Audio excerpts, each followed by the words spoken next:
6 cents out of a nickel thought of the day. Well, it's Thanksgiving weekend this weekend here in Canada, and probably by the time you see this, you all will have had your Thanksgiving turkeys, your stuffing, maybe a nap, and other things and other family activities that would take your day. Now, I know for you Americans, Thanksgiving is next month because your growing season is usually a little bit longer, and you have a little bit more time before the fall harvest hits. Now it's time we're getting frost in southwestern Ontario, and the crops are pretty much done for the year. Now, that was the original meaning for Thanksgiving, wasn't it? To give thanks to whatever God or Creator or the universe for the bounty of crops that you got this year. And although that's kind of a very old, antiquated ritual, we can still provide rituals now that might offer some benefit to us in this day and age. You may not have had a very good year or even a good couple of years, but you're here. You made it. Through the whole depths of the pandemic when people were dying, you didn't. You made it. Maybe you're unfortunate enough to know some people who didn't, but and that's a tragedy. But be thankful that you're still here. You're still alive. You're still here to make a difference. And being here to make a difference means you also have a compelling future. See, it's not only a time to give thanks for the things you have, but to look forward at the things that you could be, the things you could do, the way you could contribute, the way you could benefit the world at large. There are only two things in life that are ever going to make you happy. It's growth and contribution. When you can grow as a human being and you grow enough that you can give back to the rest of the world, that is where the true happiness lies. We don't usually fulfill those needs, do we? Because we're busy filling the other four, which is certainty. We have to be certain that the ground is going to hold us. Otherwise, we're not going to be able to concentrate on very much of anything at all. We need uncertainty. That's a little bit of spice of life, a little surprise here and there. We need love and connection. We need to be connected to the people in our world in some way or form. Even if it's somebody you don't like, you're still connected to them in some way. And you need significance. You need to feel that you're important, that what you do means something. And we spend our whole lives chasing these. We want the certainty of life. We want a little surprise. We want people to love us. We want people to adore us. We want to be significant. We want to be admired by the people around us for whatever reason that we can.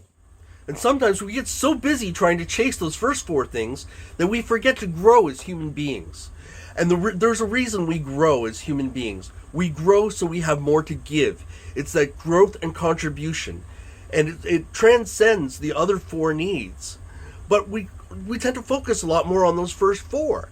So if we don't appreciate what we have and take a step back and then realize that we can grow by doing something different, or that we can give back, we can contribute to somebody's happiness, just maybe by giving them 5 minutes of your time.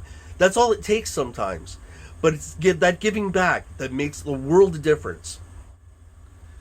And if you don't believe me, think about how certainty makes you feel. It makes you feel content, satisfied, right? Uncertainty, maybe you get a little surprise. You go, wee! And then you feel content. You feel happy, but not like ecstatic, right? It's just happy. And then, you have that love and connection.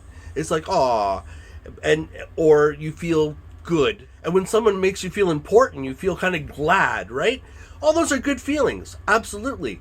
But now think about the last time you went through something difficult, something truly difficult. Maybe it was a puzzle you couldn't figure out. Maybe it was a task that you didn't know how to do exactly. And at the end of it, you succeeded. How did you feel then? You felt elated. It was like, yes, I did it. And that's what makes you happy. That, yes! The same thing when you contribute to somebody's well-being. You help an old lady across the street. That makes you feel better than making, $100, finding $100 on the street. You find $100 on the street, it's always nice, yes. But you help somebody, you contribute to somebody, you make somebody feel good. It makes you feel good inside. It's from an inside-out type of happiness. So my challenge to you on this weekend is, yes, take some time to appreciate the graces that you've been given by whatever means you feel that they've come. And take those gifts in your life and use them to grow on a personal level, whether it's doing something difficult, whether it's completing a task that you've been stuck on, whether it's improving yourself mentally, physically, whatever the case is. Use it to improve yourself. Grow. Not just eventually, not just one day. Do it now, because now is the best time. And also remember, once you do grow and you access a new skill, you access a new gift, then make sure you give that gift to somebody else. Make sure you give a piece of you to somebody who desperately needs it. And I'm not talking money or jewelry or gifts or anything like that. I mean, that's a dime a dozen. Give a piece of you, a phone call to somebody who may need to hear from you. 5 minutes to have a conversation with somebody who may need to hear what you have to say, or just may need you to listen to them. That's giving. And that's the way to true happiness. And by doing that, we can give another person one more thing to be thankful for. And that helps this whole cycle go around. Anyhow, that's all I have for today. Thanks for watching, and I'll see you Thursday. If you found this video helpful, please like, share, subscribe, and ring that bell for more content. Thank you very much. Until next time.